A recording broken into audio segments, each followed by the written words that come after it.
Hello दोस्तों, कैसे हो आप सब। देखिए, अगर आप एसएससी सीएचएसएल एग्जाम की तैयारी कर रहे हो या आप सोच रहे हो कि आपको इस बार एसएससी सीएचएसएल एग्जाम क्लियर करना है, क्रैक करना है, तो आप एक बहुत ही सही वीडियो पे आए हो। अगर आप इस वीडियो को देखोगे तो आपको डेफिनेटली एक बेहतर आइडिया हो जाएगा, बेहतर क्लियरिटी आ जाएगी कि आपको सीएचएसएल एग्जाम को क्रैक करने के लिए कौन सी गलतियां नहीं करनी है और कौन सी चीज़ें आपको जरूर कर लेनी है, कौन सी बुक्स को फॉलो करना है, कौन से मॉक टेस्ट देने, कितने मॉक टेस्ट देने, डेली कितने आवर पढ़ना है और कौन सी स्ट्रेटेजी को फॉलो करना है। सारा का सारा जो क्लियरिफिकेशन है वो आज का वीडियो आपको दे देगा। तो ये वीडियो आपको अंत तक जरूर देखना है। इस वीडियो के किसी भी पार्ट को स्किप करने का मतलब है कि आप बहुत ही इंपॉर्टेंट चीज जो स्किप कर रहे हो।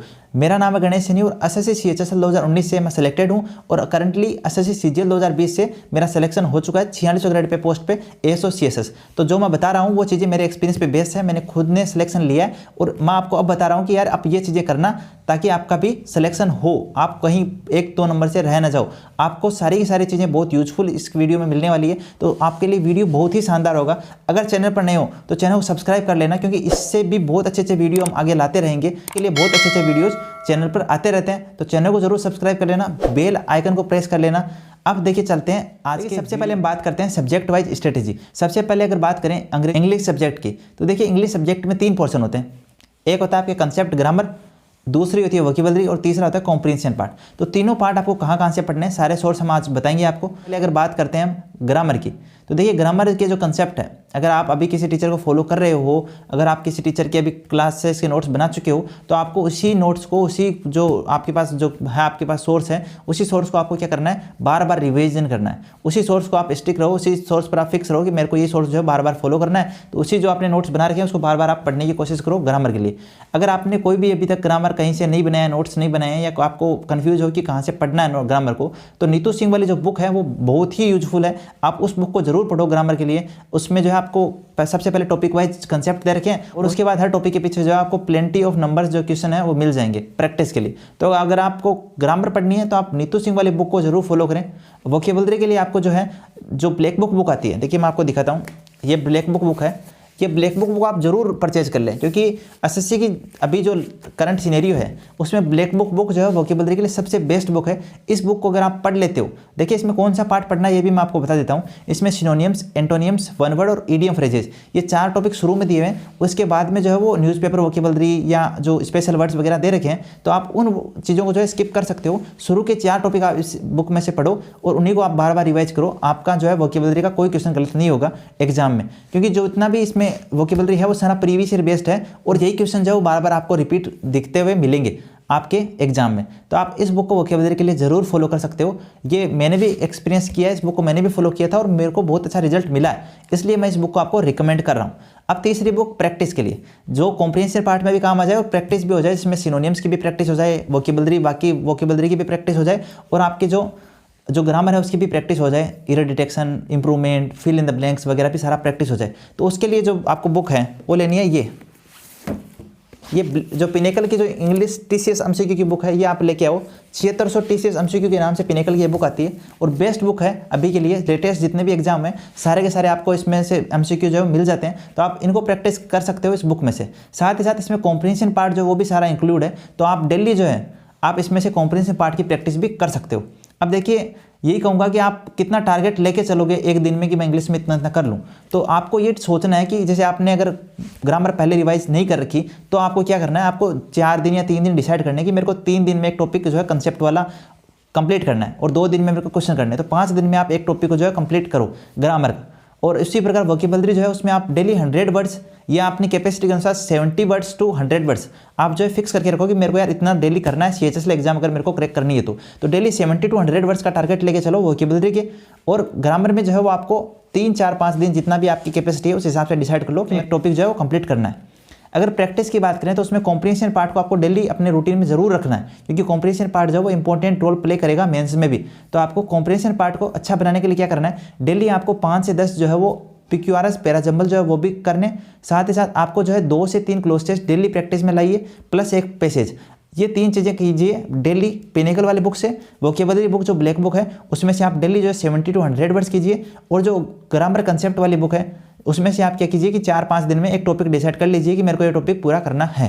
इस हिसाब से क्या होगा कि आपके जितने भी चीज़ें हैं ग्रामर की या वोकेबलरी की या आपके पास जो कॉम्प्रिहेंसिव पार्ट की सारी की सारी जो है कवर हो जाएगी इंग्लिश की। अगर आप ये 3 चीज़ें करते हो रेगुलर 2 महीने तक तो एसएससी CHSL एग्जाम में आपका इंग्लिश में स्कोर 45 प्लस आने से कोई भी नहीं रोक सकता है। अब हम बात करते हैं रीजनिंग सब्जेक्ट की।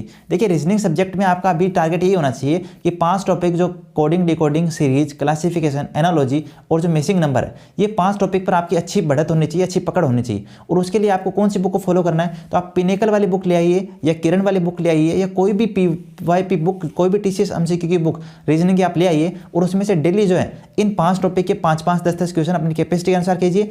प्लस आप जो वीक में 7 डे होते हैं तो 5 डे इन 5 टॉपिक को कीजिए और बाकी जो 2 डे हैं उनमें आप सिटिंग अरेंजमेंट या डायरेक्शन या रैंकिंग बाकी टॉपिक जो है वो करते रहिए। अगर आपको किसी भी टॉपिक में कोई प्रॉब्लम आ रही है तो आपको कोई कोर्स लेने की रीजनिंग में कोई भी नीड नहीं है। आपको यूट्यूब पर बहुत सारे जो है वीडियोस मिल जाएंगे। आप किसी भी टॉपिक में अगर आपको प्रॉब्लम हो तो यूट्यूब पर सर्च कीजिए और उस टॉपिक की कोई भी एक क्लास आप देख लीजिए, आपको उसमें क्लियरिटी आ जाएगी। उसके बाद आपको करना क्या है, इसी बुक से जो PYP की बुक आप लाए हो उसमें से आपको डेली प्रैक्टिस करते रहना है। तो रीजनिंग के लिए अगर आप इतना करोगे तो इनफ है। इसके अलावा आपको कोई भी कोर्स परचेज करने की कोई भी नीड नहीं है रीजनिंग के लिए।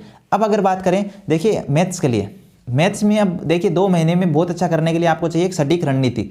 और वो क्या हो सकती है, देखिए अगर आप अब से मैथ को शुरू करना चाह रहे हो, 2 महीने में आप सब कुछ पढ़ना चाह रहे हो तो वो तो पॉसिबल है नहीं। बट अगर आपने पहले से 30 to 40% सिलेबस कर रखा है और अब आप सोच रहे हो कि यार मेरे को किस तरह से कवर करना चाहिए सिलेबस को, तो उसके लिए हम बातचीत कर सकते हैं। देखिए आपको करना क्या है कि अगर आपका सिलेबस 40 to 50% हो चुका है तो आपको करना क्या है कि आपको डेली जो है वो 1 तो 3 सेक्शन बांटने हैं। पहला सेक्शन वो हो टाइम का जिसमें आप केवल क्लास कर रहे हो, अपना सिलेबस कंप्लीट कर रहे हो, नोट्स बना रहे हो। दूसरा सेक्शन वो हो जिसमें आप जो पहले टॉपिक पढ़ चुके हो, जैसे आपने 30 to 40% या 50% जो भी सिलेबस किया है आपने, आप उस सिलेबस के PYP उस 1 घंटे में करो।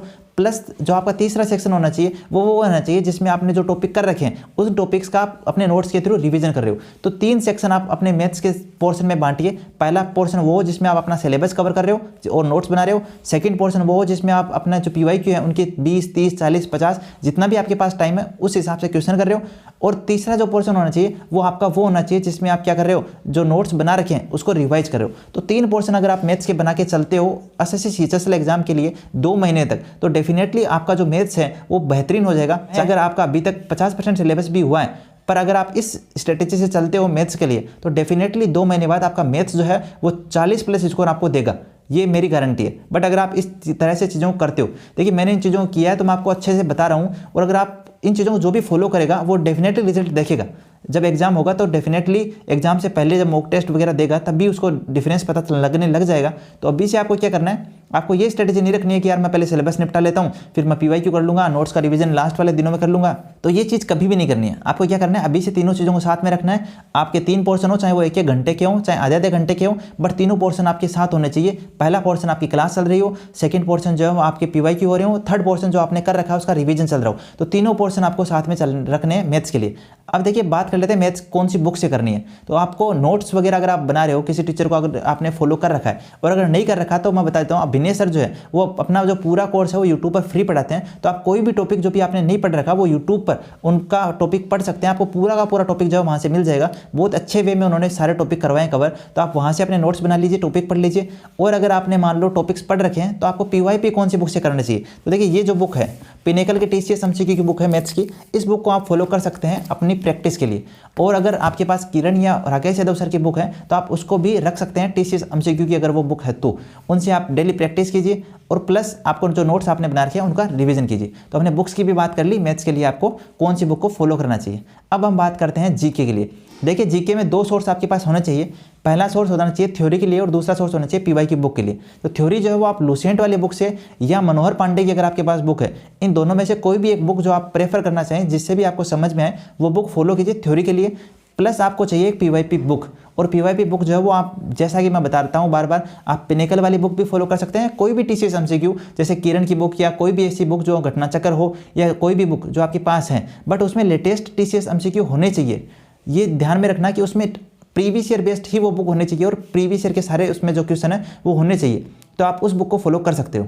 अब देखिए जीके में ये है कि आपको थ्योरी जो है वो थोड़ा बहुत तो पढ़ना पड़ेगा। आप ये सोच रहे हो कि यार थ्योरी याद नहीं होती का एक ही उपचार है कि आपको याद करना है। अब जीके में कई सारे पोर्शन होते हैं, कई सारे सब्जेक्ट होते हैं, तो आपको कौन सा सब्जेक्ट सबसे पहले प्रेफर करना चाहिए। हिस्ट्री आप सबसे पहले जो है वो सब्जेक्ट कवर करें, उसके बाद पॉलिटी कवर करें, उसके बाद जो है साइंस के जो बेसिक चीज़ें हैं, लूसेंट में कोई बड़ा साइंस नहीं दे रखा, छोटी छोटी बेसिक चीज़ें दे रखी है, तो आप साइंस को कवर कर सकते हो लूसेंट से। और साइंस का जैसा कि वेटेज जो है CGL 2022 में भी अच्छा खासा आया है, तो आप CHSL के लिए भी साइंस सब्जेक्ट को जो है अच्छा टाइम दे सकते हो।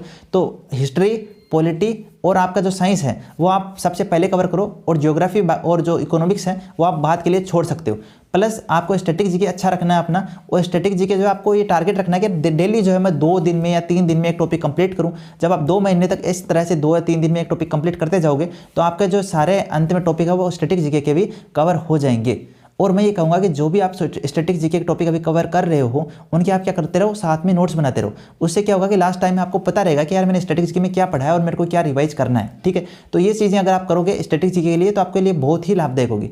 साथ में देखिए करंट अफेयर्स की बात करते हैं, तो करंट अफेयर्स अभी डेली करंट अफेयर्स पढ़ने का तो कोई मतलब ही नहीं है, मकसद भी नहीं है, और कोई भी उसका रिजल्ट भी नहीं आना है। आपको भी क्या करना है कि जो मंथली PDFs हैं करंट अफेयर्स की, जो कि आपको हमारे टेलीग्राम चैनल पर मिल जाएगी या बहुत सारी जगह आपको मिल जाएगी, तो आप क्या कीजिए डेली जो मंथली जो PDFs हैं, जैसे जनवरी मंथ की आपने PDF निकाल ली, उसमें से पढ़ रहे हो, फिर फरवरी की निकाल ली, तो इस तरह से मंथली PDF जो है करंट अफेयर्स की वो आप करते रहिए, जल्दी से जल्दी उनको जो कंप्लीट करते रहिए। तो मंथली PDF है करंट अफेयर्स की वो आप करिए, और हमेशा आप करंट अफेयर्स को जो है अभी इनफ टाइम देते रहिए, क्योंकि करंट अफेयर्स जो है वो 5 से 7 क्वेश्चन जो है 25 में से आते हैं करंट अफेयर्स के CHSL प्री एग्जाम में, तो आप उसको अच्छे से याद कर लीजिए। प्लस स्टैटिक जीके भी आपका अच्छा होना चाहिए, और ये दोनों चीज़ें अगर आपकी अच्छी है तो आप जो है हिस्ट्री, पॉलिटी और जो साइंस सब्जेक्ट है उस पर भी आप अपना समय इनफ दें, ताकि आपका जो स्कोर है वो जीके में भी 30 से 35 मार्क्स रहे।